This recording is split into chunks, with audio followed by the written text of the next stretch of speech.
Hello guys, good afternoon. Nandito na naman ako sa ibang lugar ng Windsor, Ontario, Canada.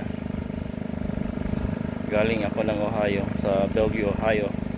Kaninang umaga nag-deliver ako dito banda sa Windsor, Ontario, Canada.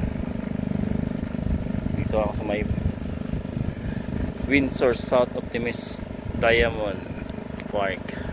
Ito central parking to, public convenience park. Yan, isang playground.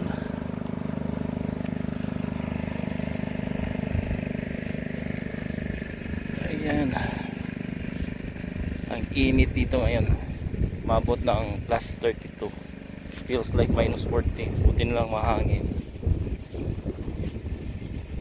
Yan, playground for walang bata kasi ang init. Pag ganito guys, yung mga puti hindi ganang lalabas sa sobrang init kasi yan, may heat wave warning ngayon dito sa Canada, sa Ontario. Sobrang lamig, sobrang init.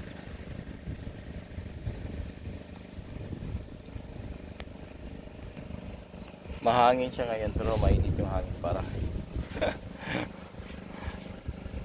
pang malapit ka sa Tambucho. Ganun kainit ngayon dito. Kaya nag-warning na yung gobyerno na heat wave warning dito sa Ontario. Yan, pinandar ko yung generator ko kasi para lumamig yung mga pagkain, malamigan kasi nagsisimula ng ma-defrost. Painit, panamigin ulit para hindi masira.